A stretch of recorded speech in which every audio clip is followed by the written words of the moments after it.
Hello everyone, it's Jason here and welcome back to another video on Overwatch! Oh yeah! So ladies and gentlemen, let's slip into the soul of Mcree. That sounds like an innuendo. Whatever. Anyways, yeah, punching all the things. Anyways, today we are going to be talking about the Team Fortress 2 lore. As well, we're going to probably be talking about, the classic stuff, like my favourite maps, what I think of the community workshop, all the good stuff, you know, guys. Just don't worry about it, it'll be fine, you know. So, the lore really starts off in the early 1800s, where Zephaniah Man is discussing, it's something with one of his colleagues, or perhaps the father of his wife, who's unnamed in the series. A maid comes in to tell him that his wife has passed away. However, that she has also given birth to 3 healthy children, all male, all you know, well, all male or alive, at least. Yeah, that's the definition of healthy. Anyways, after Greyman inspects, what am I talking about? Zephaniah Man inspects his children. He sees the 2 boys. They're alert, strapping. Apparently, they inherited his looks. However, when asked about the 3rd child, the maid tells him that the child was hideously deformed. After she reveals the child to be a almost mutated, deformed child with the ability to speak.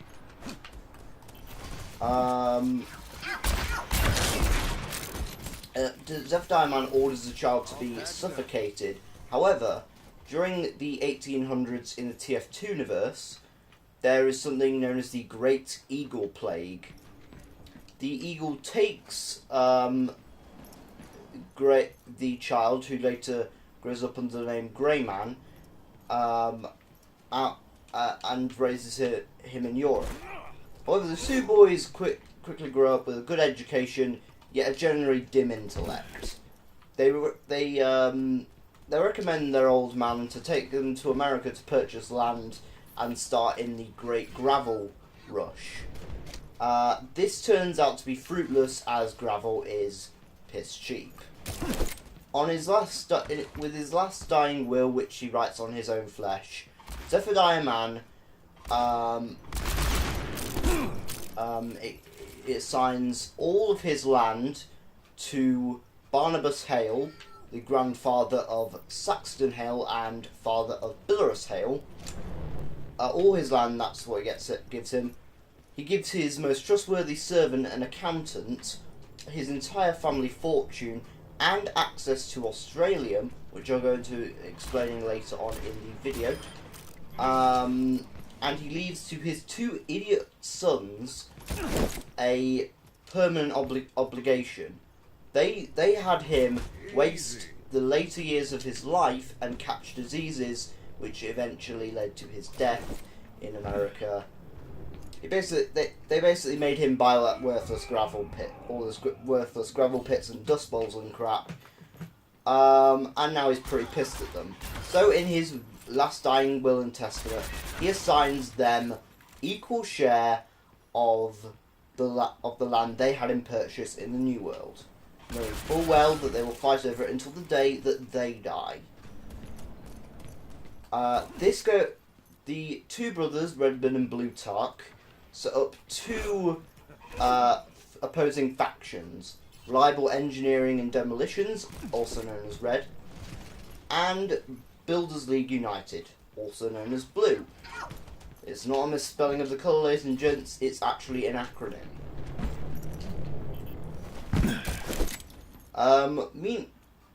Sorry. Where was I? Anyways, the 2 brothers hire mercenaries, each to do the same job. They hire we hire 9 of each. I think 8 originally. Oh, actually, no. Sorry. I'm getting ahead of myself. In the 1850s when Zephaniah Man dies. So they will probably have hired different mercenaries to the others. So we know that there's at least 3 sets of mercenaries. The first set of mercenaries is unknown.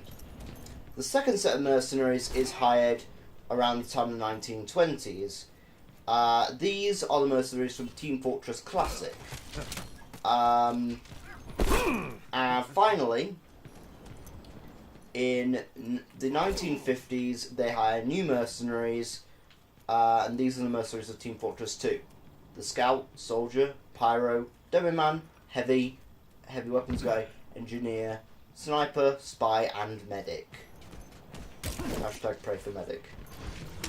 It's hand. With all this underway, the brothers quickly realise that they have been fighting over quintessentially nothing.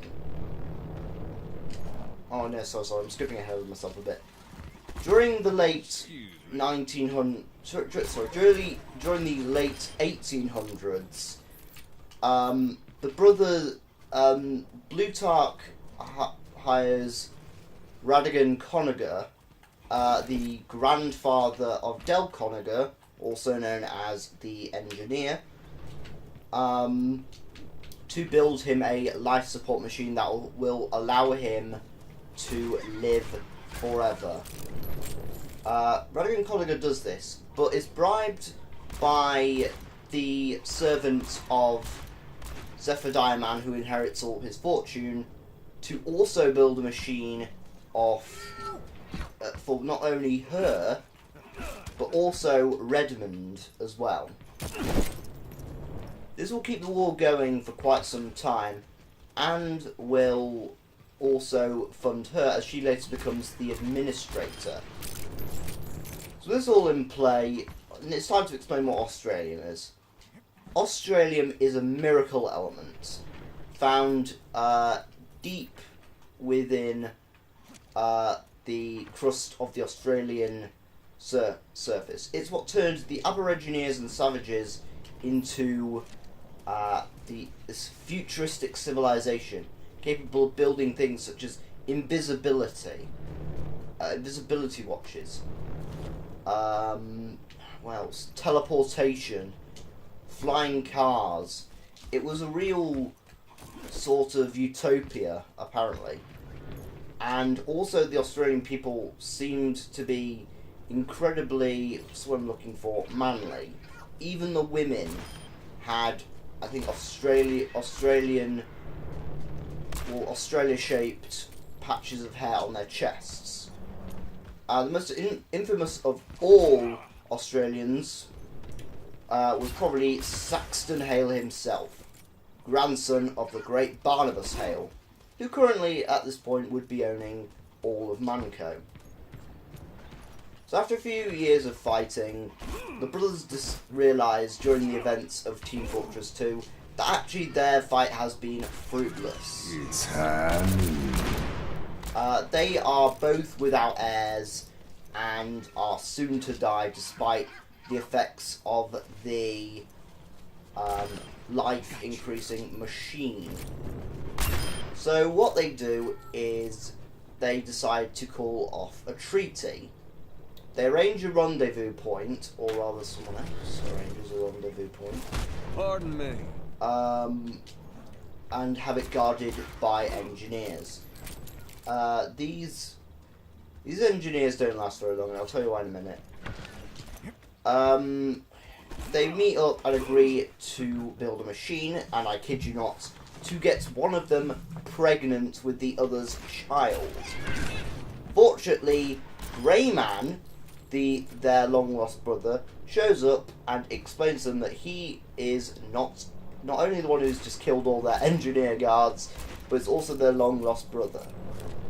He is surviving off of liquid Australium and has retained decently youthful looks.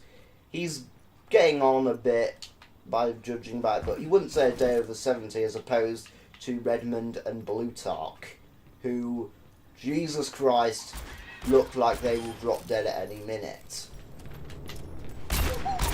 So unfortunately for the brothers, they suffer mild amnesia and forget instantly after an explanation who this person is.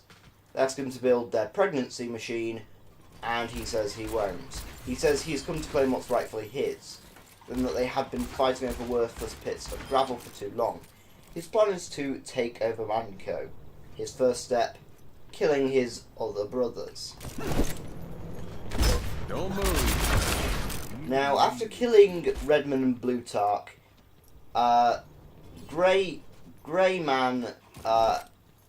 First of all, he explains to them what went on. He was raised by an eagle, who he eventually killed along with all her chicks, and then crawled back to civilization, only to then go to America, become a great engineer. Oh, sorry, just something on my computer. Remind me later. And the rest is sort of TF2 history. Now, with his brothers out of the way, Redden and Blutarch are no longer among us. Well, they never really were. But, regardless, now Grey Man has pretty much control over all of Manco, with the exception of most of the land, because that is owned by Saxton Hale. Now, in order to take out Saxton Hale and reclaim all his facilities, Grey Man invents a series of robots that run on piles of money. Because of the death of Redden and Blutarch, however, the mercenaries are told they have no reason to be working. Well, that's kind of true. Their war was for Redmond and Blutarch.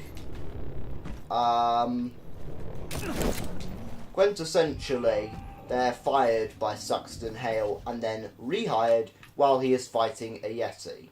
I shit you not. All in a day's work. He was fighting a Yeti. Again, Australian. But, what else? Once they're rehired, they're given the new job role, and that is to kill robots. They are also said to instructed to go to several facilities and defend them.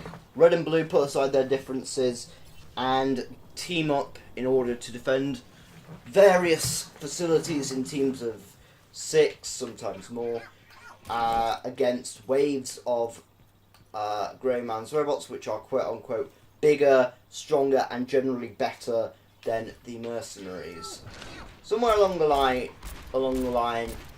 of the TF2 universe, which is not really clearly mentioned in the comics or meet the videos, they encounter the wizard Marasmus, who on multiple occasions, usually around the Halloween updates, threatens the team with destruction, usually because he is incredibly annoyed at the Red Soldier, who was his roommate apparently. Don't ask.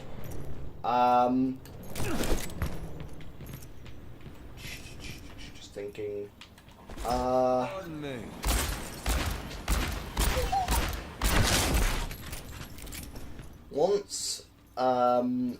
Once he basically, what was he doing? God. Once he made himself a boss, I believe. That's what I've heard. Other times he revived a horseless headless horseman. Yes, that's a real thing. To destroy them. Another time he used the Bombonomicon, which is a book which, you guessed it, shoots bombs.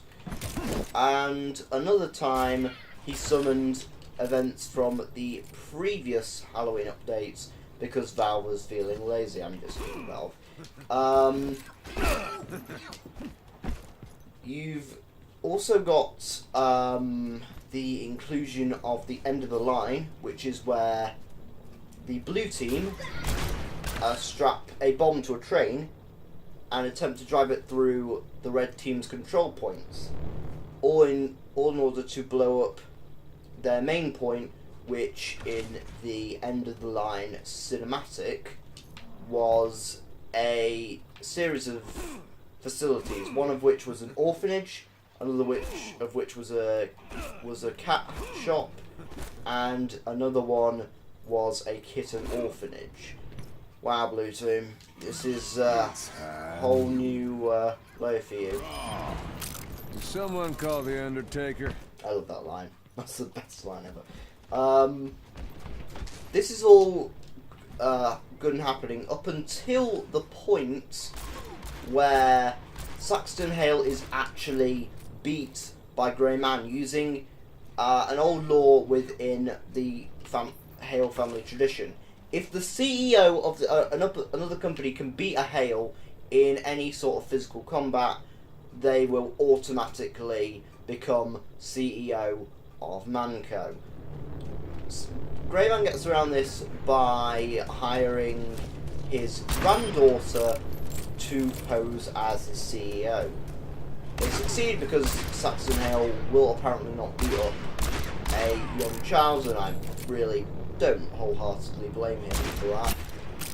And as well as the mercenaries becoming unemployed, Grey Man takes over Manco. However, Miss Pauline, the administrator's number one goon for getting stuff done, is hired to get the team back together and take on Grey Man. We get loads of stuff, like we get some reveal into the heritage of the sniper. We learn a bit about the Heavy's family. We also learn a bit more about the Demoman's most infamous melee weapon, the Eyelander. And it's generally a pretty nice story. I'm not sure how it all pans out, because I haven't read all the comics, or seen all the comic dubs rather. But this is just going off of what I know. I had to watch a quick lore video this morning. I hope you guys enjoyed this video. If you did, make sure you leave a like. Comment below what would you like to see next. I've been Jason Paul McDermott, and you've all been fantastic. I'll see you guys on the next video. Bye. Got him. Smarts, don't it? Wait, let's just high noon everyone. It's high noon. Triple kill. Like shooting fish in a barrel. There we go. We got him. We got him, boys. I'll see you guys in the next video. Bye.